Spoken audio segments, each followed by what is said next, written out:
রাজবাড়ি, তাও যদি সেটা হয় ৩০০ বছরেরও বেশি হেরিটেজে সমৃদ্ধ।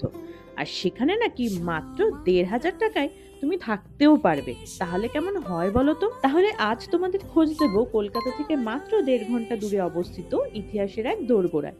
বাই রোড বারাসাত থেকে টাকি রোডের দিকে, আর বাই ট্রেন শিয়ালদা থেকে হাসনাবাদ লোকালে উঠে কাকড়া মির্জানগরে নেমে তোমরা আসতে পারবে এই ধান্যকুরিয়া শাও রাজবাড়িতে। চেক ইন করেই আমরা পেলাম ওয়েলকাম রুম, আর ব্রেকফাস্টে লুচি, ছোলার ডাল, মিষ্টি খেয়ে একটু রুমগুলো ঘুরে দেখছিলাম। বেলজিয়াম কাচের গ্লাস, ইটালিয়ান মার্বেল আর অ্যাস্থেটিক কোজি রুমস ডেফিনেটলি তোমাকে ৩০০ বছরের পুরনো ভাইবস দিতে বাধ্য। রুম ট্যারিফ হচ্ছে নন এসি ১৫০০ টাকা আর এসি রুম ১৮০০ টাকা।